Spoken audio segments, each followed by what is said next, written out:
ang Pangulo ng Republika ng Pilipinas, His Excellency Ferdinand R. Marcos Jr. Sa pagkakataong ito ay mamamahagi ang ating mahal na Pangulo kasama ang ating BARM, Ministry of Agriculture, Fisheries and Agrarian Reform ng farm equipment and inputs na nagkakahalaga ng 2.05 million pesos sa ating Farmer Association's representatives. Ang mga farmers at representatives na makakatanggap ng Cassava Grater ay sina Mahamud Hussein ng bayan ng Maimbong, Absar Tutu ng bayan ng Siasi,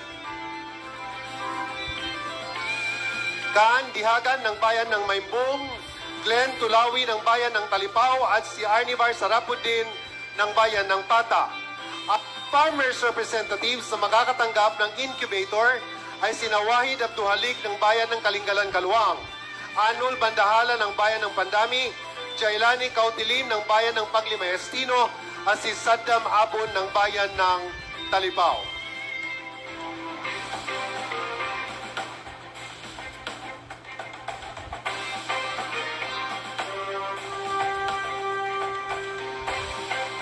Si Hajara Samsi ng bayan ng Indanan ay makakatanggap ng land cultivator.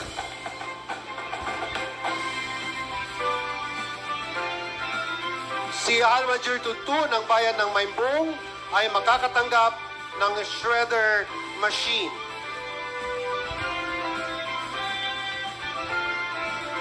Si Esmar Hayudini ng bayan ng Indanan ay makakatanggap ng cassava chipper.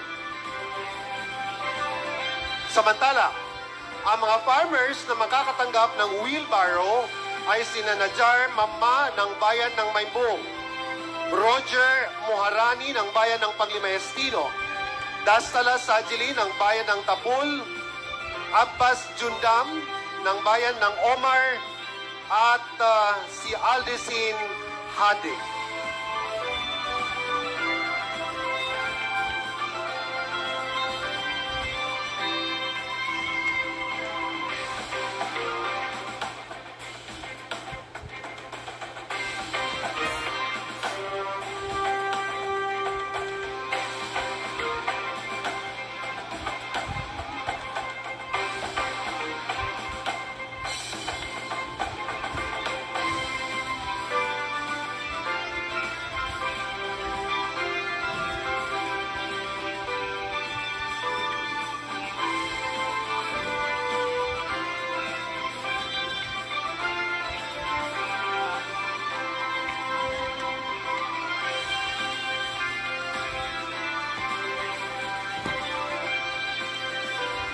Mamamahagi din po ang ating mahal na Pangulo, kaakibat ang DSWD ng 10,000 piso para sa mga beneficiaries na kinabibilangan ng ating mga farmers at fisher folk. May karagdagan din pong 5 kilong sakong bigas na inilaan para po sa bawat isa.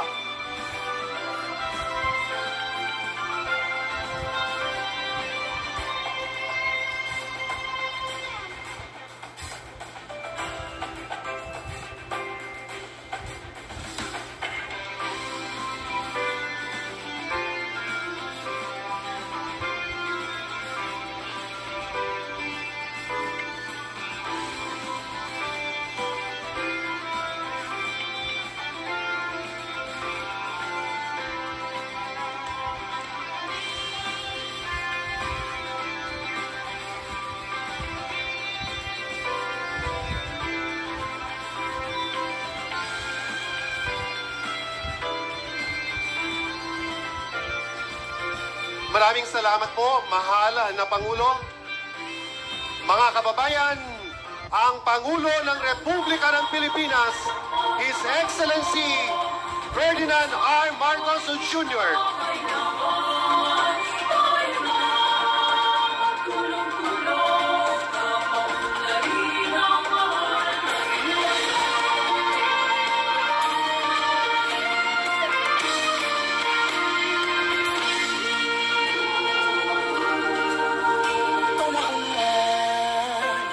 Pagbabago, dahil sa ito ay kinakailangan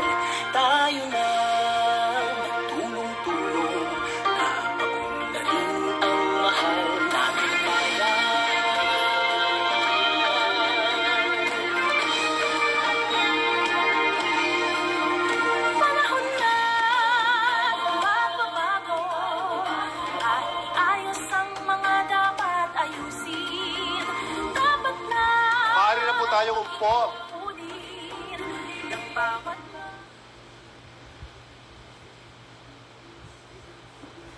Upang magbigay ng kanyang pambungad na talumpati, inaanyayahan po natin si Patikul Sulu Mayor Kabir E. Hayudini.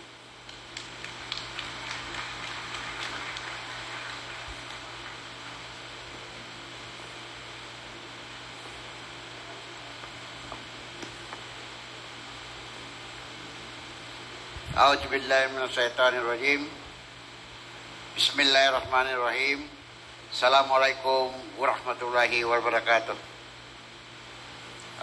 Your Excellency, President Ferdinand R. Marcos Jr., maraming salamat at ikaw ay nakarating dito sa probinsya ng Sulu. Ikaw ay nakarating sa Patikul bilang Presidente ng Pilipinas. Napakasaya namin lalong-lalo na makita mo ang buong Sulu. Higit lalo ang Patikul na masyado ng tahimik ngayon, wala na tayong problema sa peace and order.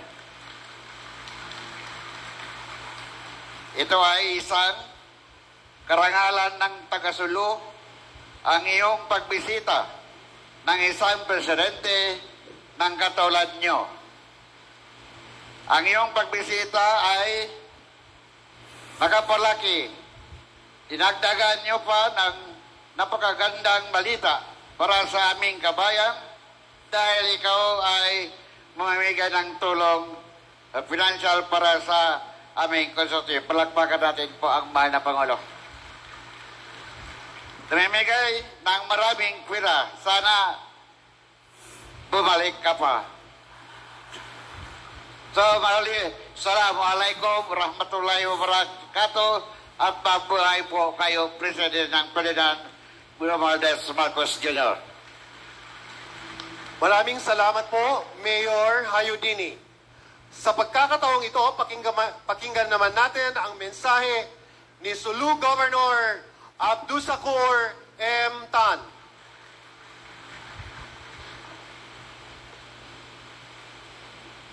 A'udzubillahi minasyaitonirrajim. Bismillahirrahmanirrahim. Assalamualaikum warahmatullahi ta'ala wabarakatuh. President Ferdinand Bongbong Romualdez Marcos Jr. Maraming salamat sa pagbisita ninyo muli dito sa ating lalawigan sa Sulu.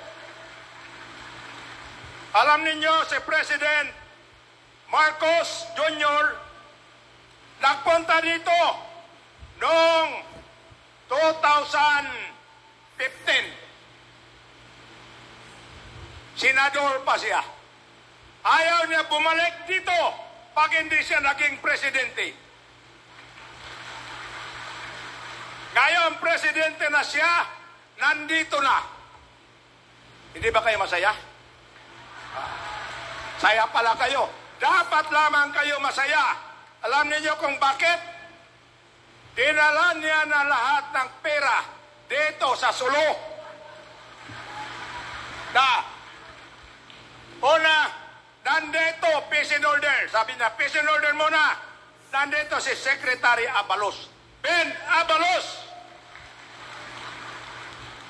Sabi niya, national security. Dalhin natin si Gibo Teodoro. Sabi niya, dalhin natin, bigyan natin hanap buhay. Nandito si Secretary sa Agrikultura at Fisheries, Secretary Laurel. Nasabi niya, pera, ayuda, ang pinakamayaman. Nandito si Secretary Gatchalian. So lahat na dinala niya narito, ano pang mahingi natin? Sana bumalik si President Marcos. So, ito, pasalamat kami, sir. President Ferdinand Bongbong Marcos, maraming salamat na talaga, totoo talaga. Alam ninyo, sir, ang doktor ni First Lady Imelda Romualdez Marcos, pareho ang doktor namin at saka asawa ko. Ang sabi ni First Lady Imelda Romualdez Marcos sa doktor, Dr. Villa, ayaw kong mamatay hanggat hindi nagiging presidente si Bongbong. Yan ang kanya. Tingnan mo ang pagmamahal ng nanay. Ayaw umalis hanggat hindi niya nakikita ang liwanag. Kaya kayo, alagaan natin si President Ferdinand Bongbong Marcos. Pero pasalamat kami naman, Sir President Ferdinand Marcos. Hindi kayo iniwan ng mga ito. Last election, 350,000 sa kay President Marcos, 10,000 lang ang sa kalaban. Ganyan magmahal. Itong mga mayor, sir, mayroon pa dyan, zero kalaban. Kasi ang mga yan, mga tatay nila, tao pa ni FM, Ferdinand Marcos Sr. Oh, kaya kami, hindi kami mahiya maghingi sa iyo. Kasi alam namin, mahal mo kami at mahal namin ikaw. Oh, hindi talaga kami mahiya. Tatandaan ko sinasabi ni President FM, kalendar niya, wala tayong dapat ikahiya kailanman at kanino man. Maraming salamat. Wassalamualaikum warahmatullahi ta'ala wabarakatuh. Maraming salamat po, Governor Tan. Sa puntong ito, inaanyayahan po natin si Secretary Antonio Ernesto Lagdameo, Special Assistant to the President, upang ipakilala ang ating panauhing pandangal. Ladies and gentlemen, the President of the Republic of the Philippines, His Excellency Ferdinand R. Marcos Jr.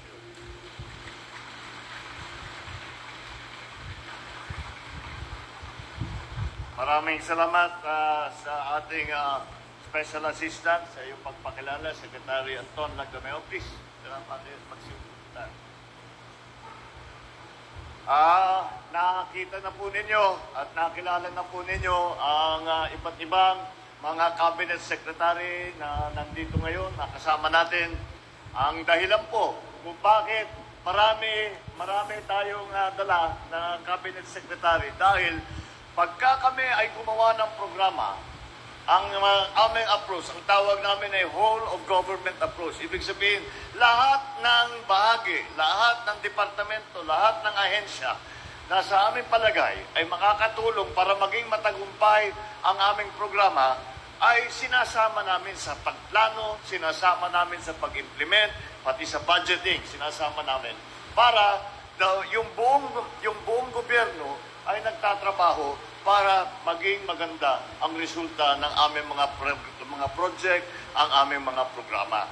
Kaya nandito po, sinama ko po, nandito po si Department of Agriculture Secretary Kiko Laurel, ang Secretary Secretary for Defense, Secretary Gilbert Chodoro. Ito, ngayon ko lang nalaman, ito daw, sabi ni Gob Sakur, ito yung pinakamayaman. So, DSWD, Secretary Rex Gatchalian. Mali pala yung inuutangan ko, dapat ikaw. At, alam niyo po, yung kumikit na po sa national government at saka sa local government para maganda ang ugnayan, maganda ang koordinasyon, para maging maganda ang takbo ng aming mga programa ay ang ating DILG Secretary Benhur Abalos. Ang First District Representative ng Sulub, Representative Samir Tan. Sa Second District naman, ang ating Representative Munir Arbison, and Kusog-Tausog Party List Representative Shirley Tantambo. At ang aking matalik at malapit na kaibigan. Alam niyo po, si Gob Sakultan at saka ako, matagal na kami magkakilala dahil pareho kaming politiko. Pero yung pagkakilala namin, lumampas na dun sa pagkapolitiko, naging kaibigan ko na talaga si Gob Sakul. Kaya pag sinasabi niya, kagaya sinabi niya dun sa speech niya, sabi niya, wala, hindi kami nahihiya hindi talaga nahihiya humingi yan. Tawag na, kung anong kailangan ni Gob Sakul, tawag yan, tatawag yan. Nabibigay naman natin para naman. Maganda naman ang trabaho ni Gob Sakul. Kaya tama yung sabi ni Gob Sakul na sinasabi, peace and order ang inuna natin. Tingnan nyo naman, naayos naman natin. Maganda ng sulok, iba na. Ang pagka iniisip dati, ang sulok ay iniisip gulo na hindi pwede puntahan dahil yung security, etc. Yun ang mga impresyon ng lalo na yung tigalabas. Ngayon, iba na. Isa na kayo sa ginagawang tourist spot, isa na kayo sa pinapasukan ng investment dahil nga wala nang gulo, mapayapa na ang sulu, at kaya't magpapasalamat tayo sa leadership ni Gob Sakultan dahil siya ang talagang nagdala ng kapayapaan dito sa island of Sulu at lalo na dito sa Hulo. Kaya't I'm very, very happy to be here because I'm always happy to see my old friend Gob Sakultan. Ang ating host for today's activities, Patikul Municipal Mayor Kabir Hayudini, ang iba't ibang elected officials na nandito nakasama natin today, ang ating kasama sa pamahalaan, at ang pinaka-importante sa lahat na nandito ngayon, na bisita ngayon, kayo ang aming mga beneficiary na tatanggap ng tulong galing sa pamahalaan. Ladies and gentlemen, assalamualaikum, kaniyo katang.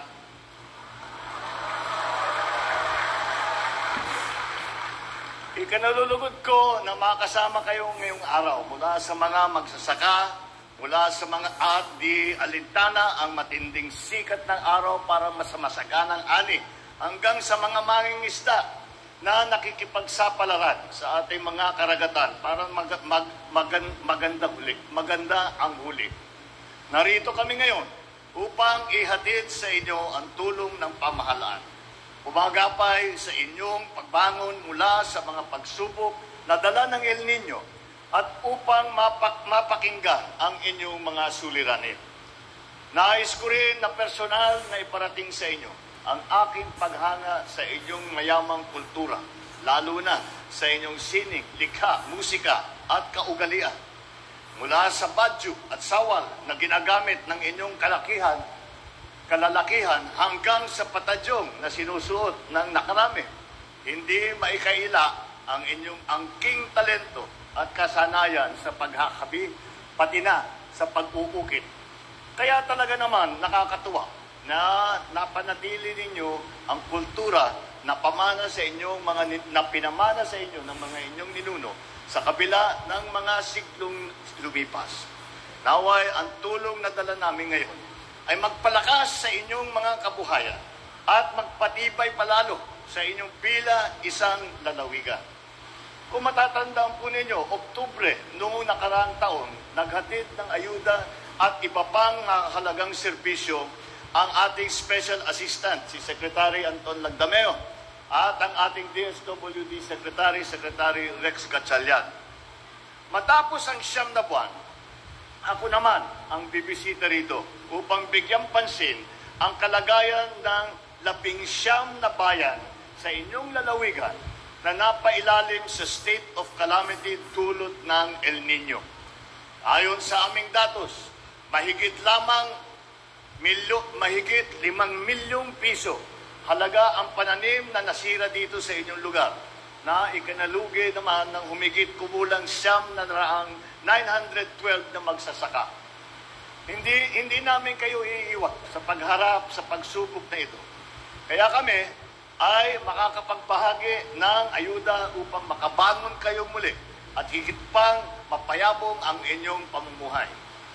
Bilang panimula, 10 milyong piso ang magmumula sa aking tanggapan upang ipamahagi sa halagang tigsa 10,000 piso para sa mga magsasaka at mangingisda sa Sulu na naapektuhan ng El Nino. Sa ilalim naman ng ayuda sa kapos ng kita program ng DSWD, makakatanggap ang mahigit 5,000 magsasaka at mangingisda ng cash assistance na nasa 10,000 piso naman. Mula naman sa opisina ng ating speaker, kasama po dito kaya po ang tawag po namin is whole of government approach. Pati House of Representatives, pati Congress, sinama na namin. Kaya mula sa office ng House Speaker Martin Romualdez, meron din lahat ng dumalo rito na nagtipon sa atin ay mabibigyan ng tigli 5 kilo ng bigas. Andan na yung mga iba na nakita ko na. Kasama din natin ang Bangsamoro Autonomous Region in Muslim Mindanao Ministry of Agriculture, Fisheries and Agrarian Reform na maghahandog sa inyo ng karagdagang makinarya at kagamitan sa pagsasaka. Ngunit, hindi po dyan nagtatapos ang handog namin sa inyo. Kasabay ng pagbibigay namin ng ayuda ay ang magandang balita tungkol sa ating pagsusulong para sa Jolo Airport Development Project. Kasalukuyan na po natin binabalangkas ang lahat ng kinakailangan para masimulan na ang proyektong ito. At may nakahanda po tayong 100 milyong piso na para pagsimulan nitong project na ito.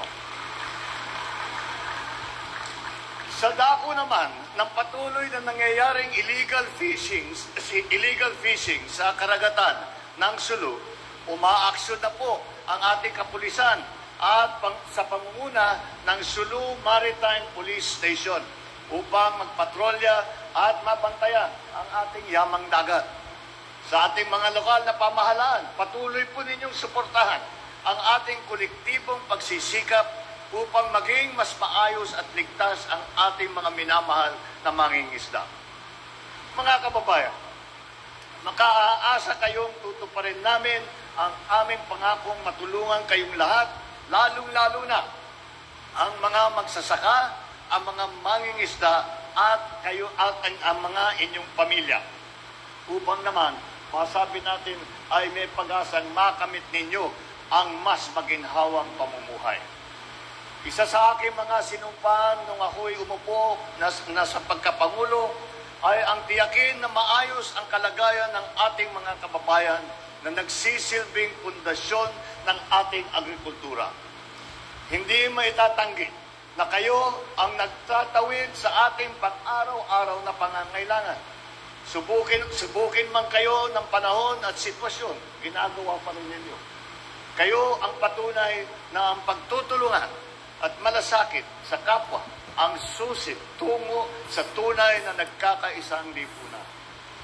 Tunay ngang sa inyong nakasalalay ang kinabukasan, hindi lamang ng ating mga kababayan dito sa Sulu, kung hindi pati na rin ang ating mga mamayan sa iba't ibang sulok ng buong Pilipinas. Kaya naman, sa bagong Pilipinas, magiging kaagapay ninyo kami upang mapalago pa ang inyong sektor at mabigyang katuparan ang inyong mga pangarap. Umaasa din ako na makikiisa kayo sa amin sa pamamagitan ng pagiging mas masinop at maingat sa paggamit ng inyong mga natanggap na ayuda. Siguraduhin din ninyo na napapalagaan ang wasto ang ating kalikasan at huwag abusuhin ang paggamit ng ating mga pinagkukuhanan ng yaman.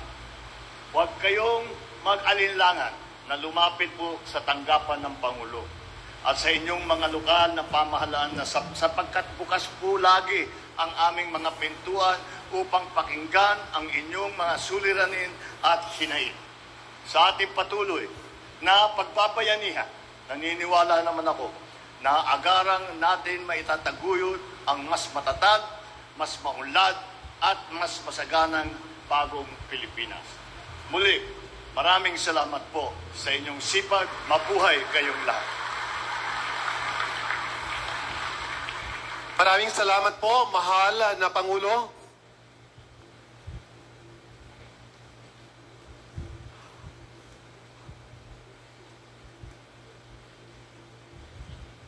At ngayon, inaanyayahan po natin ang ating mahal na Pangulo na pangunahan ang pamamahagi ng presidential assistance para sa ating farmers and fisher folk na apektado ng El Nino.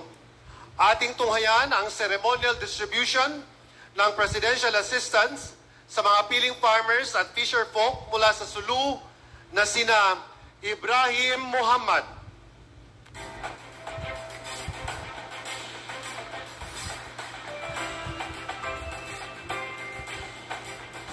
Ayub Almali,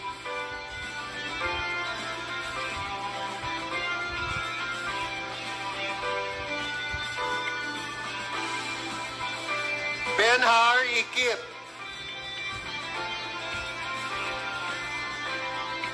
Chulismi Kira,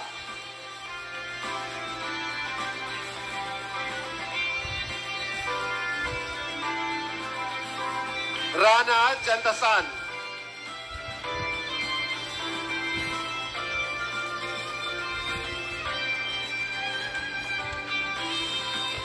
Madrigal Abdurrahman,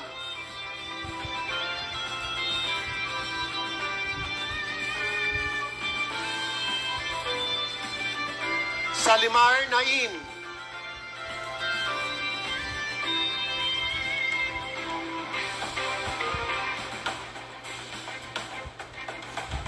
Asad Hasim,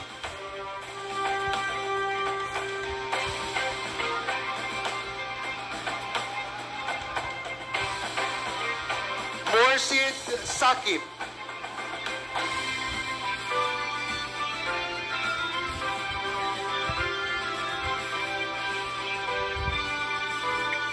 Sakib Asan,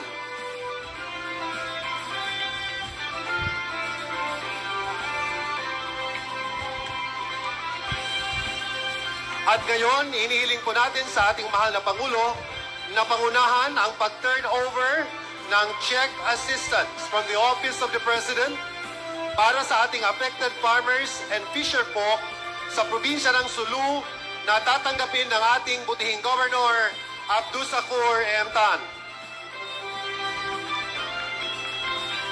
Congratulations po sa probinsya ng Sulu. Maraming salamat po sa ating mahal na Pangulo para sa inyong tulong sa ating farmers, fisher folk at kanilang mga pamilya.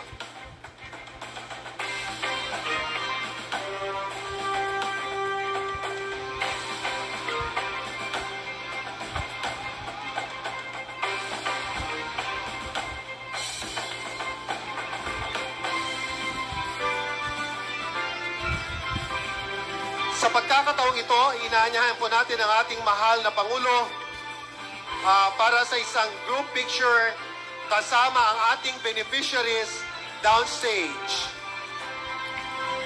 Kataan kita niyo, kataan ka mo mga beneficiaries.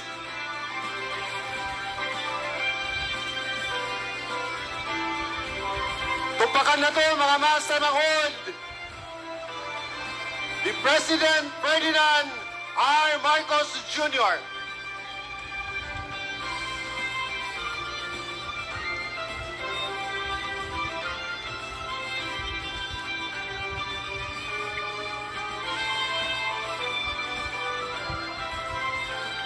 Sibog ka mamat.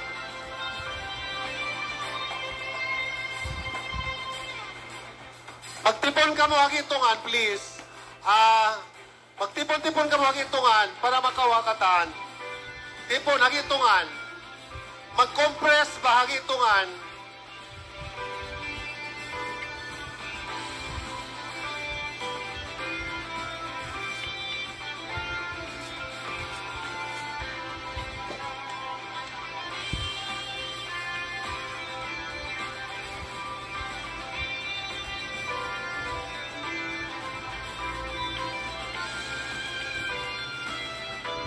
Nabiyayan, tipon pagito, tipon.